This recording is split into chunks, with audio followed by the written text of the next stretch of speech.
नारद जी को देवकी मैया बुलाती हैं द्वारिका में, और देवकी मैया कहती हैं बड़े वारे लाला को तो ब्याह है गो, छोटे वारे को कब होएगो। तो नारद जी महाराज ठाकुर जी की जन्म पत्री देखने लगे। अष्टमी को जन्म हुआ, इतने इतने समय पर हुआ, आदि आदि सारे ठाकुर जी की जन्म पत्री बनाई, और जन्म पत्री बना करके और बोले मैया तुम्हारे लाला के तो अनेक ब्याह होंगे, लेकिन बड़ी योजना बनानी पड़ेगी, बहुत बहुत मशक्कत करनी पड़ेगी, तब जाके ब्याह होंगे तुम्हारे लाला के। बोले कैसे होंगे? बोले रुको हम कुछ करते हैं। तो नारद जी विचरण करते करते करते एक दिन विदर्भ पहुंचे, और विदर्भ में भीष्मक राजा ने नारद जी का स्वागत किया। तो नारद जी जैसे ही पहुंचे तो राजा ने प्रणाम किया, उनकी पत्नी ने प्रणाम किया, बड़े पुत्र दूसरे तीसरे चौथे पांच सब पुत्रों ने प्रणाम किया।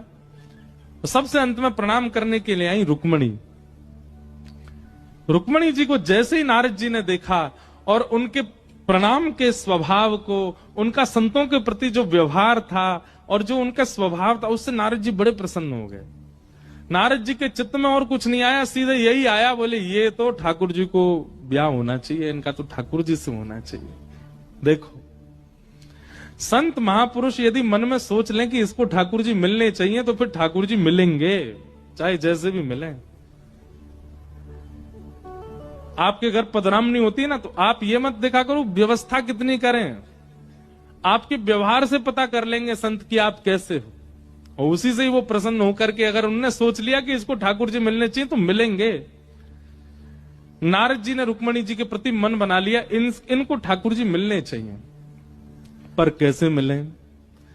तो भागवत जी में वर्णन आता है कि नारद जी ने असंख्य कथा वक्ताओं को बुलाया और कथा वक्ताओं से कहा, बोले देखो विदर्भ में एक नियम है कि जो भी कथा वक्ता वहां से गुजरते हैं, भीष्मक राजा को अगर पता चल जाए तो वो उनकी कथा जरूर करवाते हैं 7 दिन की। तो आप सब लोग बारी बारी से विदर्भ जाओ, और विदर्भ में जब भीष्मक राजा आपकी कथा कराएं तो आपको केवल एक ही कथा करनी है, क्या?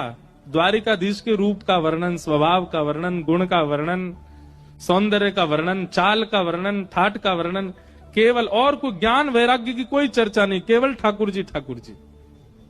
तो ठीक है। अब महाराज व्यास जी जाने लगे, विदर्भ जाते, भीष्मक राजा उनको बुला के सम्मान से कथा कराते। कथा में सबसे आगे बैठती रुक्मणी जी। रुक्मणी जी तो बड़ी ज्ञान वैराग्य और शास्त्र सम्मत बातें सुनने का उनका अभ्यास था, लेकिन यहां तो लटक छटक और ठाकुर जी की लटकन, ठाकुर जी की ऐसी चाल,